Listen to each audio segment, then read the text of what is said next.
La dernière fois, on a vu la question de la différence spécifique. Ce qu'on appelle la différence spécifique, c'est la différence ou la distinction entre l'être humain et l'animal. On a vu que si tous les éléments du comportement humain, du comportement culturel humain, pouvaient être décelés chez certains animaux et en particulier chez certains grands singes comme les chimpanzés et les gorilles. On a vu également que, sauf cas exceptionnel, j'avais parlé de Coco, sauf exception, ces grands singes ne sont pas capables de tirer profit de ce qu'ils apprennent au contact des êtres humains. Et quand les humains ne sont plus là pour les stimuler, quand les humains, Robin, ne sont plus là pour les stimuler, écouteurs, enfin je sais pas, vous me connaissez quoi. Et pareil Hamza, ça me gonfle. Quand les êtres humains ne sont plus là pour les stimuler, eh bien les singes arrêtent tout simplement de progresser, de travailler, de s'intéresser à autre chose que leur vie de singe, tout simplement. Hein. Pardon. Je me risquerai pas à cette comparaison, mais parfois je me demande effectivement, ouais, s'il y a pas voilà. Mais bon, je vais pas commencer je sais pas, à vous donner des récompenses parce que vous avez bien travaillé. Je pense que justement, vous avez passé l'âge. Vous avez dépassé le stade du chimpanzé normalement. Alors, on va maintenant aborder une autre question qui va être celle du rapport entre les cultures. Et on va voir qu'en réalité, la question de la distinction entre l'homme et l'animal garde toute sa place. On va lire un texte de Lévi-Strauss qui s'appelle Race et Histoire. Dans ce texte en particulier, Lévi-Strauss explique en gros le mécanisme par lequel se forment les conceptions racistes au sein de différentes cultures. Je vais lire le texte et l'expliquer. L'attitude la plus ancienne et qui repose sans doute sur des fondements psychologiques solides, puisqu'elle tend à réapparaître chez chacun de nous quand nous sommes placés dans une situation inattendue, consiste à répudier purement et simplement les formes culturelles, morales, religieuses, sociales, esthétiques, qui sont les plus éloignées de celles auxquelles nous nous identifions.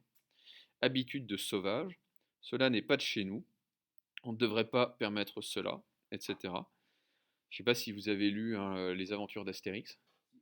Alors, quelle est la phrase qui revient souvent? Gaulois, oui, d'accord, mais c'est pas une phrase. Ils sont fous, ces Romains. Ils sont fous, c'est. Okay. Habitude de sauvage, cela n'est pas de chez nous, on ne devrait pas permettre cela. Autant de réactions grossières qui traduisent ce même frisson, cette même répulsion, en présence de manières de vivre, de croire ou de penser qui nous sont étrangères. Ainsi, l'Antiquité confondait-elle tout ce qui ne participait pas de la culture grecque, puis gréco-romaine, sous le même nom de barbare. La civilisation occidentale a ensuite utilisé le terme de sauvage dans le même sens. Ce point de vue naïf, mais profondément ancré chez la plupart des hommes, n'a pas besoin d'être discuté, puisque cette brochure en constitue précisément la réfutation.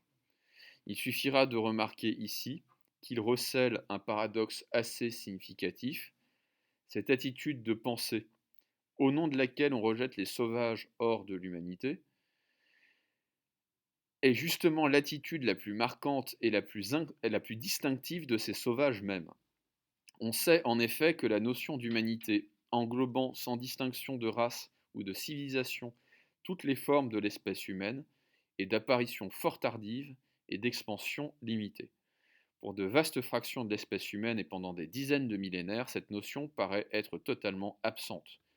L'humanité cesse aux frontières de la tribu, du groupe linguistique, parfois même du village, à tel point qu'un grand nombre de populations dites primitives se désignent d'un nom qui signifie les hommes, ou parfois dirons-nous avec plus de discrétion, les bons, les excellents, les complets, impliquant ainsi que les autres tribus, groupes ou villages ne participent pas des vertus ou même de la nature humaine.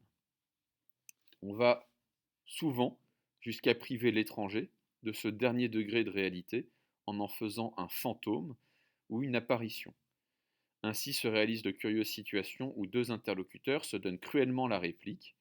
Dans les Grandes Antilles, quelques années après la découverte de l'Amérique, pendant que les Espagnols envoyaient des commissions d'enquête pour rechercher si les indigènes possédaient ou non une âme, ces derniers s'employaient à immerger des blancs prisonniers afin de vérifier par une surveillance prolongée si leurs cadavres étaient ou non sujets à la putréfaction. Alors que nous dit Lévi-Strauss dans ce texte? Je parle un petit peu et ensuite on fait une petite synthèse écrite. Il nous dit qu'au fond, la xénophobie est l'attitude psychologique face à une culture étrangère la plus profondément ancrée qui soit. C'est une attitude qui est probablement très ancienne, et c'est pour cela qu'elle est très profondément ancrée en nous, c'est qu'elle a eu cours pendant des dizaines de millénaires. Alors, là où ça devient intéressant, c'est la forme que va prendre ce rejet de l'étranger. Je relis la phrase. Ainsi l'Antiquité confondait-elle tout ce qui ne participait pas de la culture grecque sous le même nom de barbare. La civilisation occidentale a ensuite utilisé le terme de sauvage dans le même sens. Alors, barbare, c'est un terme grec qui signifie, est-ce que vous le savez? Qu'est-ce que c'est qu'un barbare pour un grec? Non, non. Oui, ce qui n'est pas bien, pourquoi? Vous ne le savez peut-être pas. Barbare, c'est celui qui ne parle pas grec. C'est tout simplement ça. Le barbare, c'est celui qui va faire barbare avec sa bouche. C'est ce qu'on appelle une onomatopée. Ok. Ça vient de là, tout à fait. Le barbare pour un grec, c'est tout simplement celui qui ne parle pas grec. Autrement dit, tout ce qui n'est pas grec est barbare. Et au fond, quelqu'un qui ne parle pas grec, pour un grec, c'est quelqu'un qui ne parle pas. Or, quelles sont les créatures qui sont dépourvues de langage pour les Grecs? Les animaux. Les animaux. Et qu'est-ce que c'est qu'un sauvage, étymologiquement? D'où vient le mot sauvage? Est-ce que certains d'entre vous font de l'espagnol? Tous. Alors, on va demander à Robin. Qu'est-ce que c'est que la selva en espagnol? Ouais. Non. Mais vous n'êtes pas loin. Ouais. Si vous avez eu Predator, bon, il faut. Arnold. La jungle. Très bien. La selva, c'est la jungle, c'est la forêt, c'est la jungle.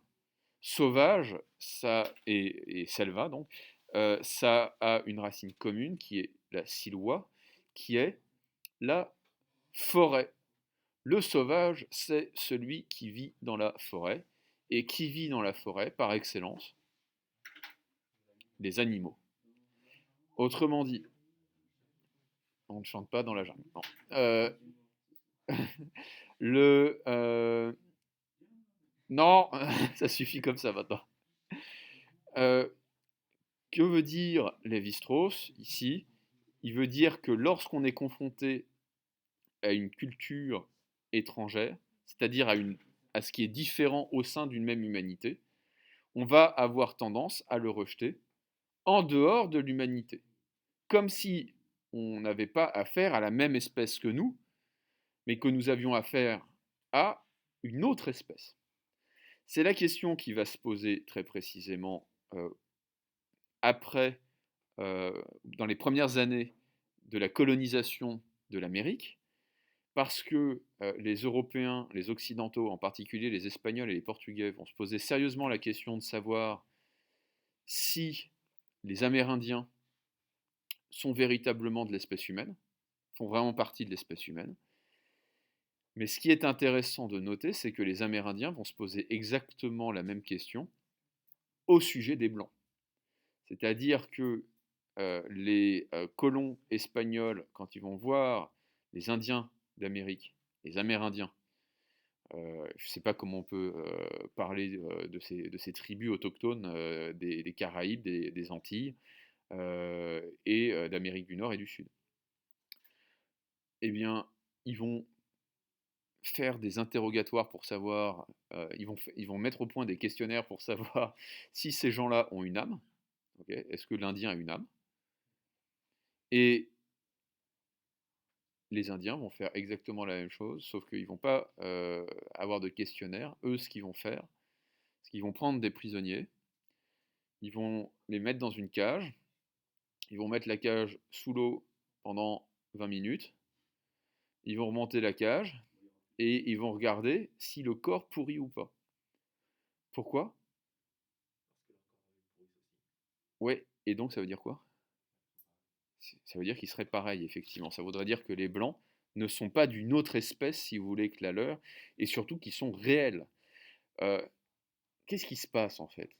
Ce qui se passe, c'est que pendant très très longtemps, l'idée d'humanité, c'est la tribu. Elle est circonscrite dans la tribu, dans le village, et elle ne s'étend pas au-delà. Donc, les autres tribus et les autres villages sont considérés comme des animaux, ou pas des animaux, mais pas des humains, à savoir des fantômes ou des dieux. Des fantômes ou des dieux. Autrement dit, pour saisir la différence entre les cultures, on va nier cette différence et dire mais il n'y a pas de différence, il y a simplement rien à voir. Il y a nous qui sommes des êtres humains et les autres qui n'en sont pas. C'est bien compris ça? Ok. Alors, petite synthèse que je vais vous dicter et ensuite on lit la fin du texte. Donc, la question de la différence entre l'homme et l'animal.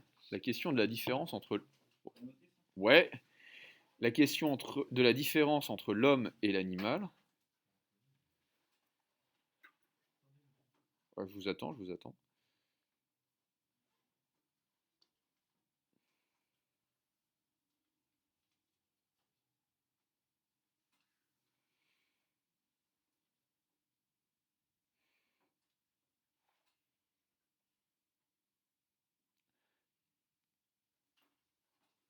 La question de la différence entre l'homme et l'animal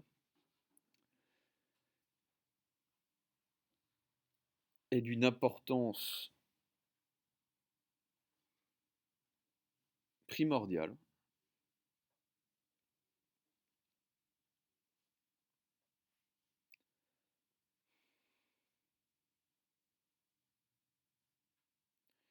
pour comprendre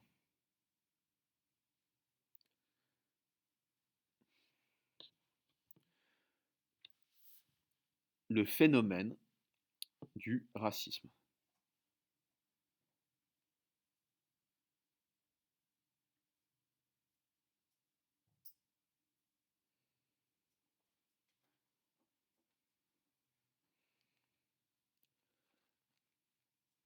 Pour comprendre le phénomène du racisme. Dans Race et Histoire, donc vous soulignez le titre, dans Race et Histoire, euh, singulier ou deux, l'idée de race, l'idée d'histoire. 1952, Claude Lévi-Strauss, comme le jean,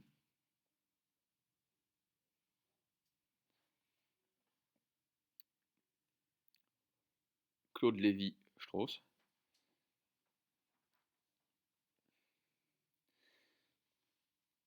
va montrer que pendant des dizaines de millénaires, Claude Lévi-Strauss va montrer que pendant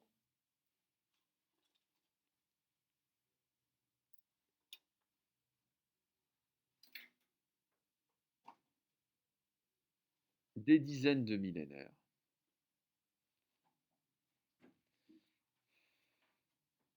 l'humanité n'existe pas.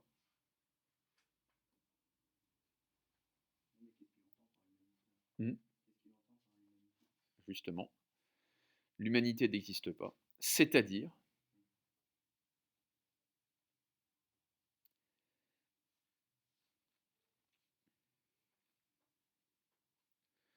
qu'aucune société humaine, c'est-à-dire qu'aucune société humaine, Dylan, qu'est-ce que vous foutez? J'en suis pas si sûr. Aucune société humaine ne se représente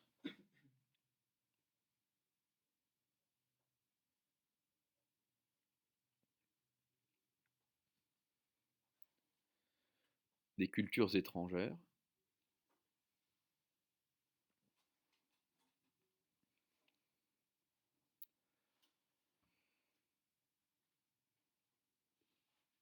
comme humaines.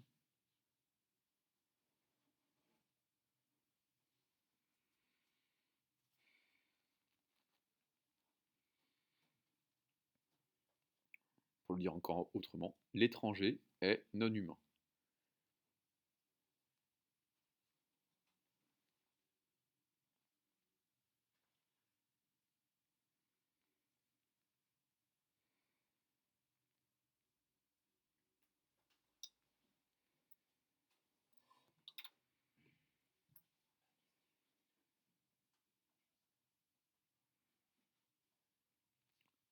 Pour les Grecs, le barbare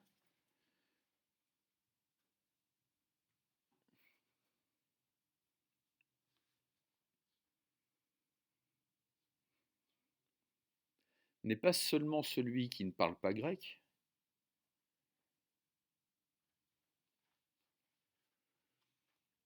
le barbare n'est pas seulement celui qui ne parle pas grec, c'est celui qui ne parle pas,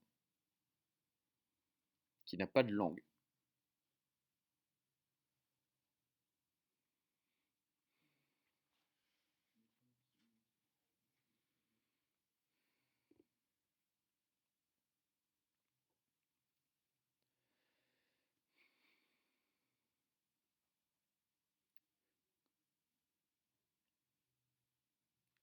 Quant au mot de sauvage, quant au mot de sauvage entre guillemets,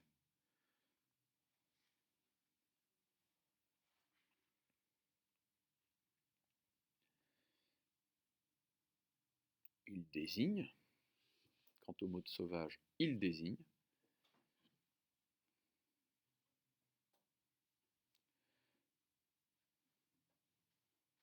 celui qui vit dans la forêt,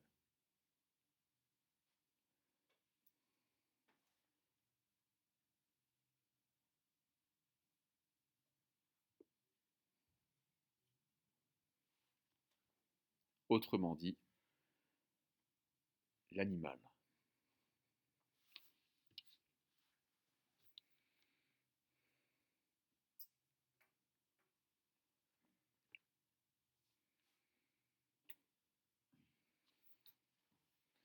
La différence entre les cultures est pensée donc, pendant des milliers d'années.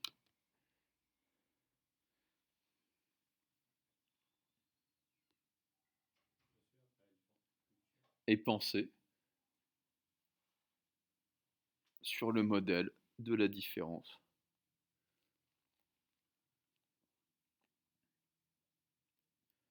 entre l'homme et l'animal.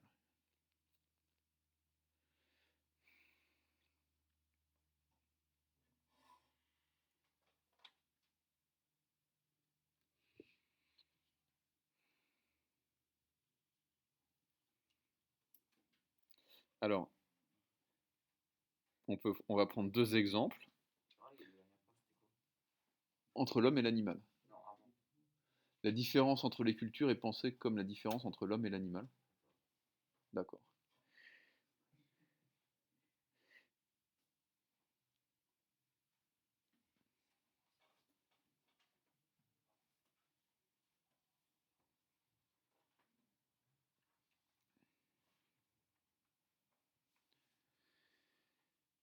On peut prendre deux exemples. Donc, la plupart des sociétés traditionnelles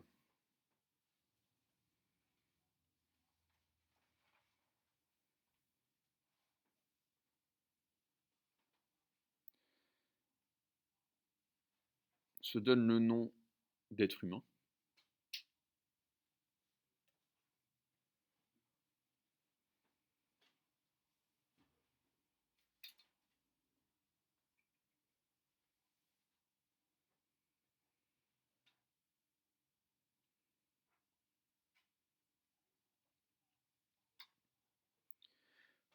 ou s'attribuent S apostrophe, ou s'attribuent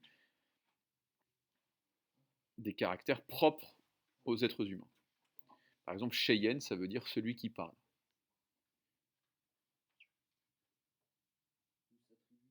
Ou s'attribuent des caractères propres aux êtres humains. Le Cheyenne, c'est celui qui parle. Donc en fait, c'est l'être humain.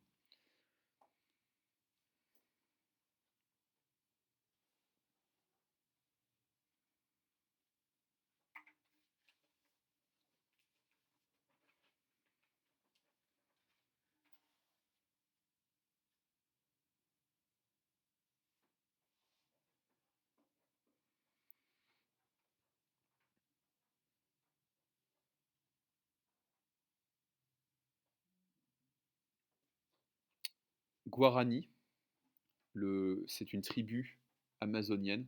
C'était ce que j'étais en train de chercher. Euh, Vous voyez ça par exemple dans le film Mission avec Robert De Niro et Jeremy Irons. Les Guarani, ça signifie littéralement les hommes.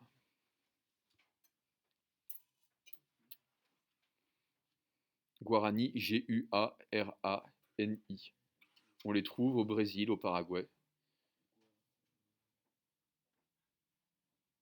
en Bolivie, en Argentine. Guarani. C'est comme si français, si vous voulez, ça voulait dire être humain en français. Allemand, ça voulait dire être humain en allemand, etc. Hmm. Exactement. C'est comme si toutes les équipes de foot s'appelaient les êtres humains, quoi, dans leur langue différente. Alors, ça c'est le premier exemple. Et le deuxième exemple, et en fait c'est plus qu'un exemple, ça va être un argument par la suite. Pendant que les Espagnols se demandent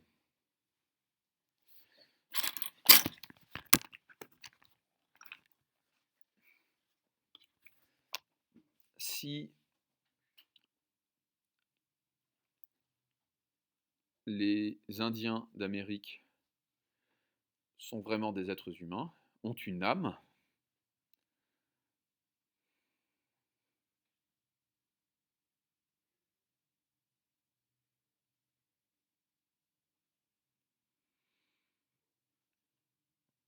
ces mêmes Indiens vont faire exactement la même chose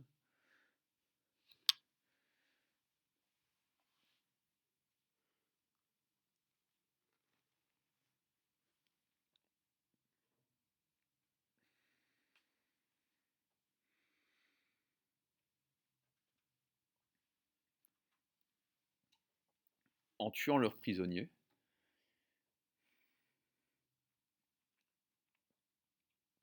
pour voir si leurs cadavres pourrissent. En tuant leurs prisonniers pour voir si leurs cadavres pourrissent.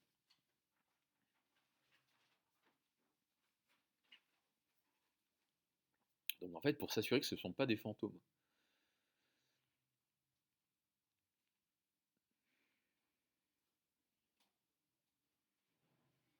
Pas des apparitions, quoi.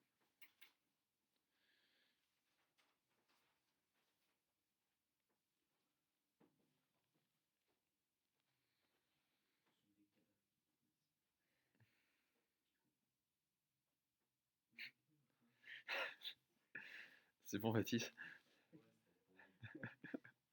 Ok. Alors, je finis la lecture du texte et on va parler un petit peu de politique.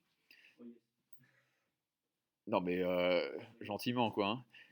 Cette anecdote à la fois, non, cette anecdote à la fois baroque et tragique illustre bien le paradoxe du relativisme culturel que nous trouverons ailleurs sous d'autres formes.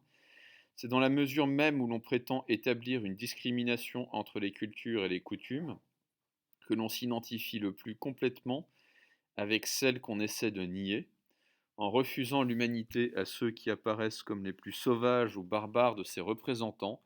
On ne fait que leur emprunter une de leurs attitudes typiques. Le barbare, c'est d'abord l'homme qui croit à la barbarie. Qu'est-ce que ça veut dire? Ça veut dire que quand on traite de barbares ou de sauvages des sociétés traditionnelles qui semblent effectivement, dans leurs usages, très éloignés de la nôtre, on fait exactement ce que ces sociétés traditionnelles font à notre égard et à l'égard du reste de l'humanité. Donc, quand on essaye de prendre nos distances à l'égard de certaines cultures en niant leur humanité, on fait exactement ce que les autres font. Et donc on s'identifie à ces barbares. D'où la phrase de Lévi-Strauss, le barbare, c'est d'abord l'homme qui croit à la barbarie. Vous comprenez ça? Il y a un effet miroir, hein. C'est celui qui dit qu'il est. Exactement. Alors, petite synthèse là-dessus, et ensuite, effectivement, on rentre dans l'analyse et je parlerai à ce moment-là.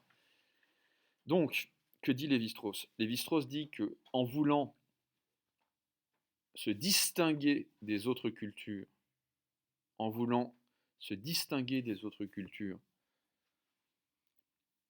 par la négation de leur humanité, en voulant se distinguer des autres cultures par la négation de leur humanité,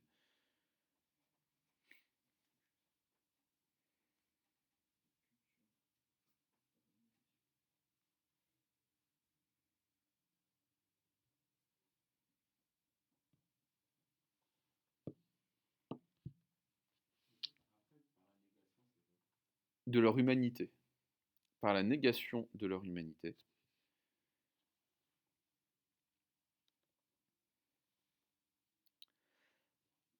on s'identifie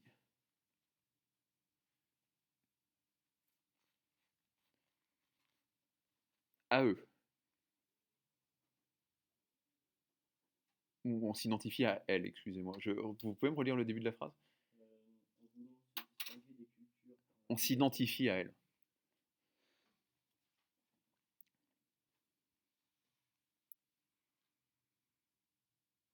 Celui qu'on traite de sauvage ne nous voit pas comme un être humain.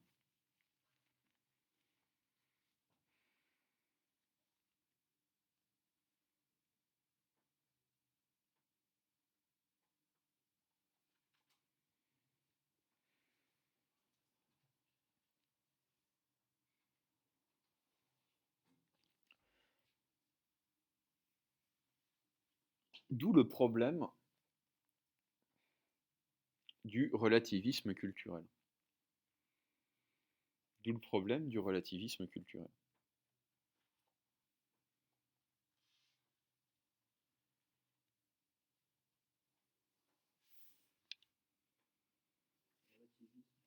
Culturel.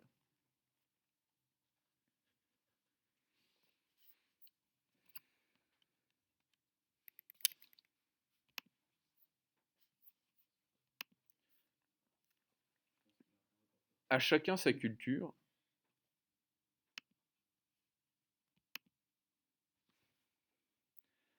entre guillemets, à chacun sa culture, toutes les cultures se valent,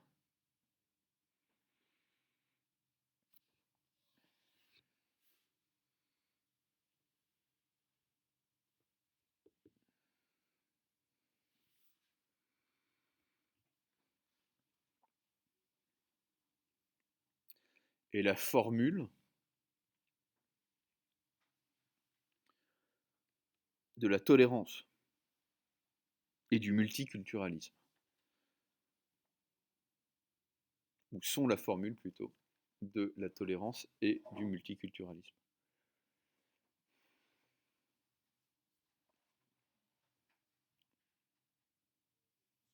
Oui, c'était à chacun sa culture, toutes les cultures se valent. Ce sont la formule de la tolérance et du multiculturalisme. Ouais.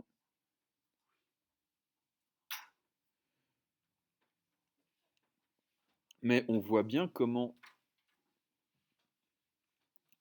à chacun sa culture peut devenir chacun chez soi.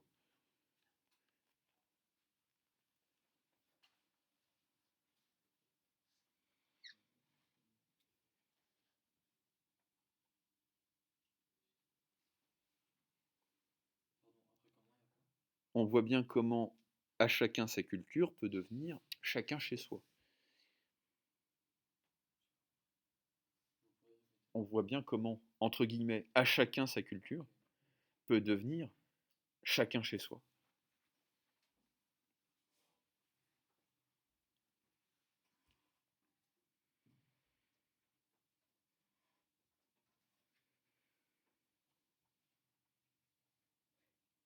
Alors ne le notez pas ça, mais c'est effectivement ce qu'on peut observer dans ce qu'on va appeler les sociétés multiculturelles. Les sociétés multiculturelles sont des sociétés comme au Brésil par exemple, ou au Liban, ou aux États-Unis. Ce sont des sociétés qui vont se communautariser. C'est-à-dire où chaque communauté va s'enfermer dans sa propre culture et où on va voir sous un œil très mauvais, si vous voulez, on va voir d'un mauvais œil, pardon, excusez-moi, on va voir d'un mauvais œil le fait de, par exemple, d'épouser quelqu'un en dehors de sa culture. Et souvent, par exemple au Liban, la culture, c'est d'abord une appartenance religieuse. Vous avez des chrétiens au Liban et vous avez des musulmans chiites et des musulmans sunnites. Le mariage mixte est mal vu. Très clairement, c'est très mal vu. Aux États-Unis, je ne sais pas si vous avez déjà regardé une série télé américaine, mais n'importe laquelle, si vous voulez. Moi, ce qui me frappe, c'est l'absence quasi totale de couples mixtes à l'écran, si vous voulez. Je suis en train de revoir gentiment 24 heures chrono. Les noirs sont en couple avec des noirs, les blancs sont en couple avec des blancs. Mais ça correspond, si vous voulez, à la réalité sociale qu'il peut y avoir en Amérique. Euh, et je ne suis pas certain que ça fasse des sociétés très pacifiques et très pacifiées à terme, si vous voulez. Quand, Bah oui, c'est comme ça là-bas. C'est-à-dire que société multiculturelle rime souvent avec société multiconflictuelle. Et enfin, le problème, si vous voulez, c'est qu'on se rend compte quand même que la cohésion sociale et le sentiment de solidarité a tendance à ne pouvoir s'exprimer que dans des cultures qui sont homogènes, c'est-à-dire dans des pays où il y a une culture, si vous voulez, commune, et non pas des communautés qui vont être en rivalité. Euh, aux États-Unis, on parle toujours, mais quasiment toujours, de sa communauté, c'est-à-dire le fait d'aider ceux qui sont proches culturellement.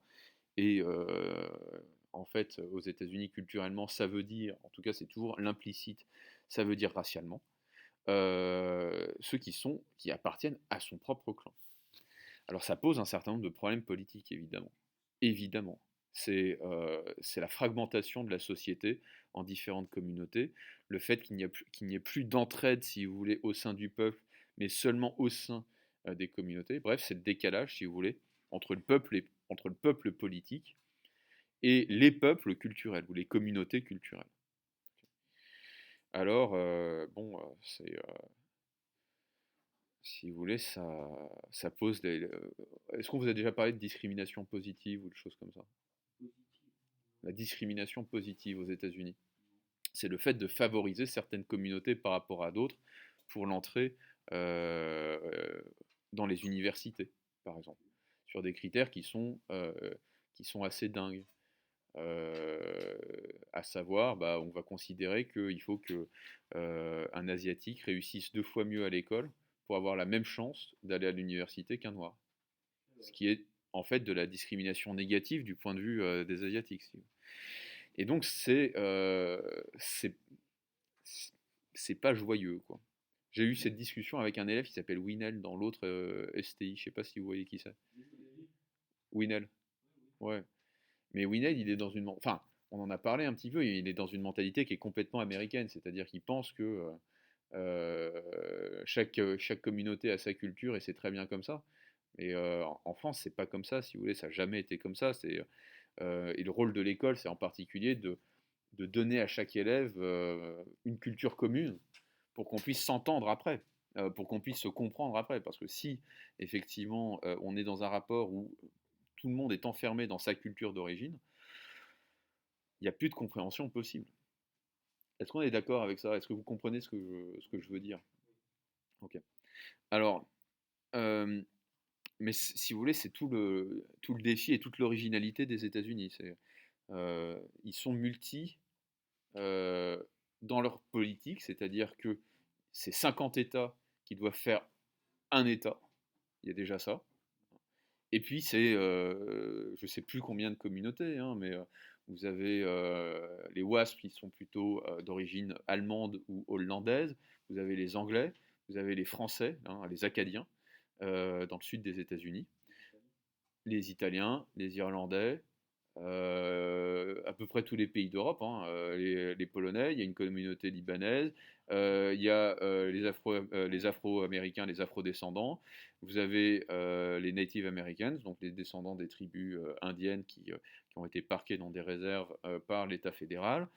Vous avez mille et une communautés, vous avez la communauté japonaise, vous avez la communauté chinoise, vous avez la communauté vietnamienne, euh, et la question, l'enjeu, le défi, c'est est-ce que ça fait un peuple politique? Mais si ça fait un peuple politique, est-ce que ça fait un peuple culturel? Et la réponse aux États-Unis est extraordinairement complexe. C'est-à-dire qu'on peut être à la fois, si vous voulez, vietnamien et américain. Ça pose pas de problème. Enfin, ça pose pas de problème. Ça va de soi en Amérique. Ça ne va pas de soi dans d'autres pays. Voilà. Écoutez, il reste combien de temps? Combien de temps? 10 minutes à peu près. Alors, on a le temps. Donc ça, c'est la fin du cours, si vous voulez, sur nature et culture. Je voudrais faire un petit cours sur la nature, qui serait, on va dire, traiter la question de la nature euh, de manière privilégiée et particulière. Donc, voilà ce qu'on va faire. On va ouvrir un nouveau chapitre. Donc, je sais plus où on en est. Liberté, loi, culture, nature et culture. Chapitre 4, je dirais. Chapitre 4, la nature.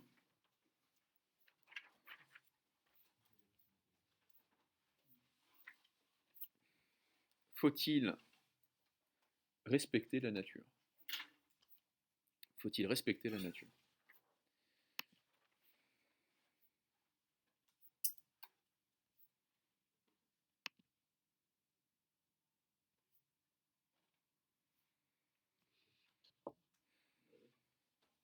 Bah ouais.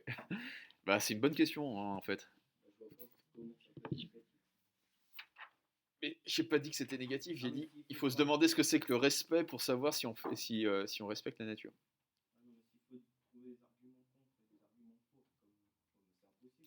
Bah si, moi je vais vous en donner plein. Ma thèse c'est qu'il faut pas respecter la nature. Donc ça va pas être compliqué d'en trouver, hein. Faut-il respecter la nature? Ma réponse c'est non. Ah bah voilà, on va commencer à se poser de bonnes questions là. Donc ce que je veux que vous fassiez, c'est faire l'analyse du sujet. Il faut vous demander ce que c'est que le respect. Le respect. Ouais, monsieur, le respect. Est-ce que, est-ce que tu appelles ça du respect, mon garçon? Est-ce que tu crois que c'est du respect, mon garçon? Bah oui. C'est- Est-ce que c'est du respect? Il va falloir se demander ce que c'est que le respect. Et ensuite, et seulement ensuite, se demander si on peut parler de respect de la nature et dans quelles conditions on peut parler de respect de la nature? Allons-y. Qu'est-ce que c'est que le respect? Ah non, non, non, Antoine, là, c'est pas possible ça. Le respect, c'est respecter. Non, mais... Merci Baptiste. Quelqu'un d'autre?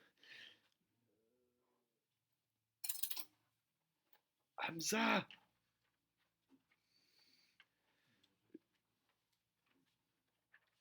Il faudrait que vous puissiez venir avec votre. Enfin, non, je parle évidemment pas à Robin qui est dynamique. Oh la vache, c'est pas possible quoi. Ouais, mais là, si vous voulez, vous avez. Enfin, c'est. Heureusement que vous n'avez pas d'acné, hein, parce que ça serait catastrophique. Euh, Hein? D'acné. Euh, Parce que vous vous massacreriez là. Euh, Donc, ah, est-ce que c'est un fait le respect? Qu'est-ce que c'est? C'est une conscience, ouais, c'est dans la conscience, ça c'est sûr. C'est dans le mental, mais non, ok, Antoine, non, c'est pas ça. C'est quoi le respect comme genre de truc? Une attitude, je ne suis pas certain. Une manière d'être, ouais, c'est trop vague. D'abord, c'est quoi? Ah, vous y étiez presque. Non. J'ai entendu ça, chuchoter, donc. Hein? Non. Non. Non. Non. Le respect, c'est un.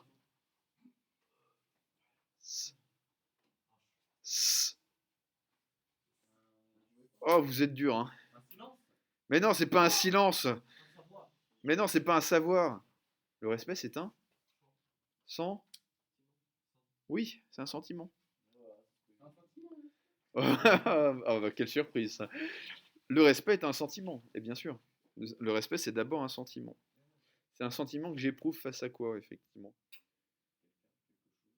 Quelque chose, non.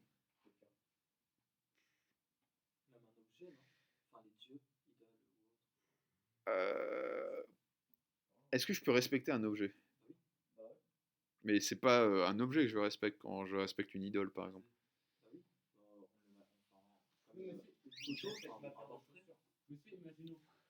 Est-ce que vous respectez vos chaussures? Non, ça va pas la tête? Non, vous respectez pas vos chaussures. Mais bien sûr que non. Vous en prenez soin, c'est pas la même chose. Oui. Oui. Mais est-ce qu'on peut vraiment parler de respect? Ah ouais, je suis précis. C'est pas du respect. C'est pas ça le respect, mon garçon.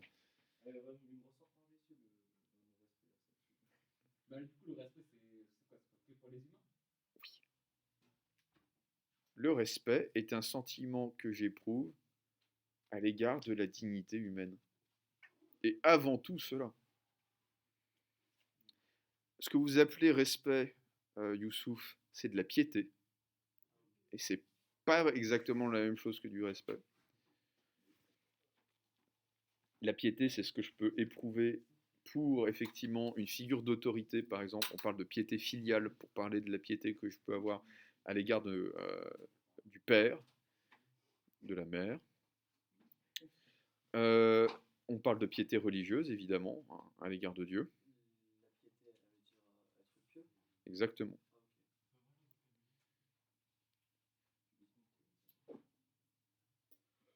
Et ce que vous appelez respect de vos godasses, hein, Mathis,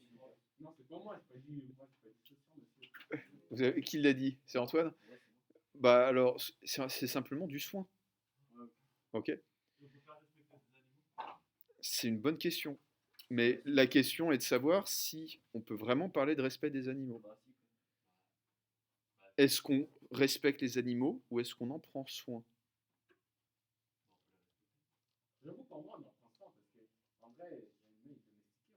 l'animal est domestiqué, l'animal surtout, est-ce qu'on le respecte dans sa dignité?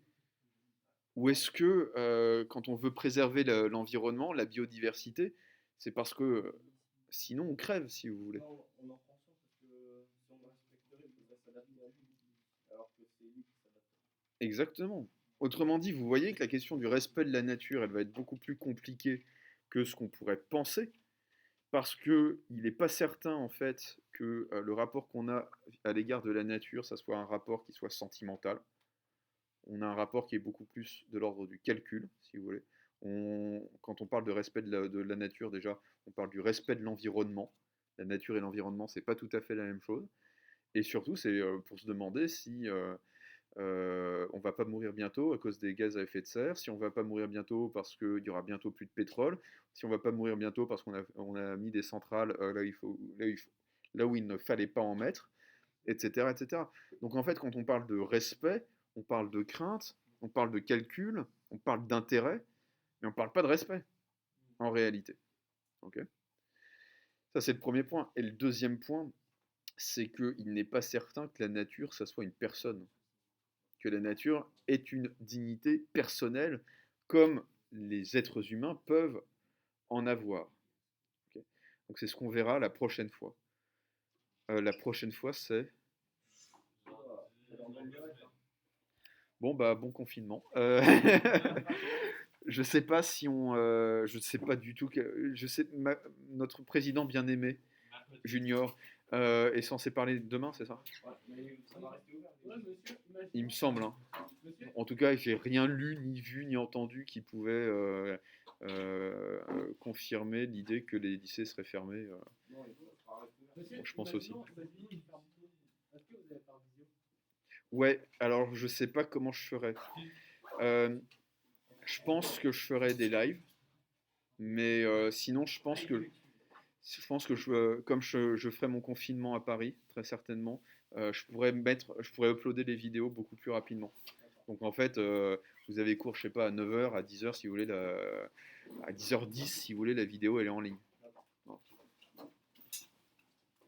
Mais on n'en est pas là pour le moment. De toute façon, c'est pas cette semaine.